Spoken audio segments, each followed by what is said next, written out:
السلام علیکم ناظرین، میں ہوں ڈاکٹر ایمی بلوچ اور آپ دیکھ رہے ہیں ہیلتھ کیئر کرافٹ۔ آج ہم بات کریں گے چھوٹے پیشاب میں جلن کے بارے میں۔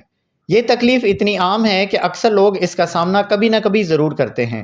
آج کی ویڈیو میں آپ کو اس کی وجوہات، علامات اور قدرتی اور طبی علاج کے بارے میں مکمل رہنمائی دوں گا تاکہ آپ کو بار بار پریشانی نہ ہو۔ یہ مسئلہ مردوں اور خواتین دونوں میں پایا جاتا ہے، مگر خواتین میں کچھ زیادہ عام ہے کیونکہ ان کی چھوٹے پیشاب کی نالی چھوٹی اور انفیکشن کے لیے زیادہ حساس ہوتی ہے۔ چھوٹے پیشاب میں جلن کی کئی وجوہات ہو سکتی ہیں۔ سب سے عام وجہ ہے یورینری ٹریکٹ انفیکشن، جسے UTI کہتے ہیں، یعنی مثانے یا پیشاب کی نالی میں جراثیم کا انفیکشن۔ اس میں عام طور پر چھوٹا پیشاب کرتے وقت جلن ہوتی ہے، چھوٹا پیشاب بار بار محسوس ہوتا ہے، جلن کے ساتھ بدبو بھی محسوس ہوتی ہے اور پیٹ کے نچلے حصے میں درد بھی محسوس ہو سکتا ہے۔ یہ ضروری نہیں کہ یہ تمام علامات ہر کسی میں ہوں، ان میں سے ایک آدھ علامت بھی ہو سکتی ہے۔ دوسری اہم وجہ ہے جنسی طور پر منتقل ہونے والی بیماریاں جیسے گونوریا۔ ایسی صورت میں جلن کے ساتھ کبھی کبھی اخراج اور پیلے رنگ کی رطوبت بھی نظر آ سکتی ہے۔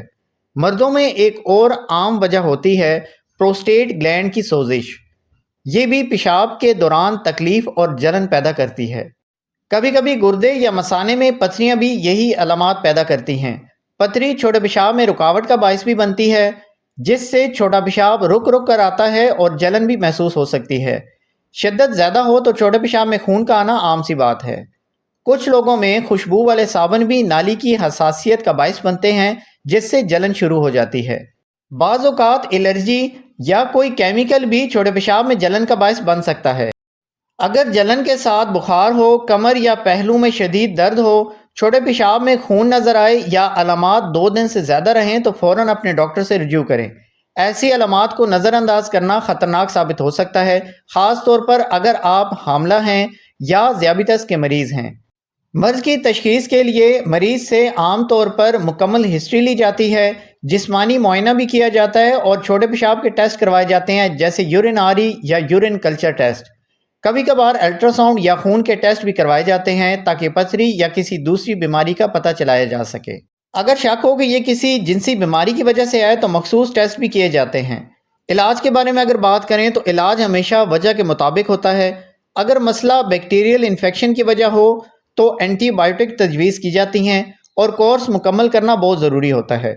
اگر وجہ جنسی طور پر منتقل ہونے والا انفیکشن ہو تو ان میں بھی مخصوص اینٹی بائیوٹک استعمال کی جاتی ہیں، اور بعض اوقات شریک حیات کا بھی علاج بہت ہی ضروری ہوتا ہے۔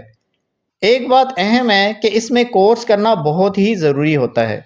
اگر جلن صابن، سپرے یا کسی مصنوعی پروڈکٹ کی وجہ سے ہو تو فوراً اس کا استعمال بند کر دیں اور صرف پانی یا ہلکا بے خوشبو صابن استعمال کیا کریں۔ پتھری کی صورت میں علاج پتھری کے سائز اور مقام کے لحاظ سے کیا جاتا ہے۔ بعض ادویات استعمال کی جاتی ہیں اور کبھی کبھی سرجری کی آپشن بھی لی جاتی ہے۔ گھر پر اپنائے جانے والی احتیاطوں کے بارے میں اگر بات کریں تو دن بھر زیادہ سے زیادہ پانی پئیں تاکہ مثانہ صاف رہے۔ چھوٹا پیشاب روک کر نہ رکھا کریں۔ اس کے علاوہ جنسی تعلقات میں خاص احتیاط کریں، خصوصاً صفائی ستھرائی کا۔ صاف ستھرا رہیں مگر خوشبودار واش یا جو سپرے ہیں ان سے پرہیز کیا کریں۔ ایک اور اہم بات کہ کب سے بچیں، کیونکہ یہ مثانے پر دباؤ بڑھا دیتا ہے۔ کچھ لوگ کرین بیری جوسز کا بھی استعمال کرتے ہیں جو بعض اوقات انفیکشن سے بچاؤ میں مدد دیتا ہے، مگر یاد رکھیں کہ یہ دوا کا متبادل نہیں۔ اگر انفیکشن ہو چکا ہو تو صرف اپنے ڈاکٹر کی تجویز کردہ ادویات ہی مؤثر علاج کے طور پر استعمال کیا کریں۔ چھوٹے پیشاب میں جلن کوئی معمولی بات نہیں بلکہ یہ جسم کا سگنل ہے کہ کہیں نہ کہیں مسئلہ موجود ہے، لہٰذا خود سے علاج کرنے کی بجائے صحیح تشخیص کے لیے ہمیشہ ڈاکٹر سے رجوع کریں تاکہ تشخیص صحیح ہو اور علاج بھی صحیح کیا جا سکے۔ پانی زیادہ استعمال کیا کریں، صفائی کا خاص خیال رکھیں اور اپنی صحت کو اولین ترجیح دیں۔ کہیں پہ بھی آپ کو مشورے کی ضرورت ہو تو کمنٹ سیکشن میں مشورہ کر سکتے ہیں۔ مزید ویڈیوز دیکھنے کے لیے نیچے چینل کے نام پہ کلک کریں، وہاں پہ مین پیج پہ ویڈیوز والے سیکشن میں بہت سی ویڈیوز آپ کی منتظر ہیں جو بچے، بڑے، بزرگ، خواتین و حضرات کے لیے مختلف موضوعات پر موجود ہیں جو آسان اور سادہ الفاظ میں بنائی گئی ہیں۔ چینل سبسکرائب کر لیں تاکہ نئی آنے والی ویڈیو آپ کو بر وقت ملتی رہے۔ امید ہے کہ یہ معلومات آپ کے لیے کافی مددگار ثابت ہوں گی۔ ملتے ہیں اگلی ویڈیو میں، تب تک کے لیے اجازت دیں۔ اللہ حافظ۔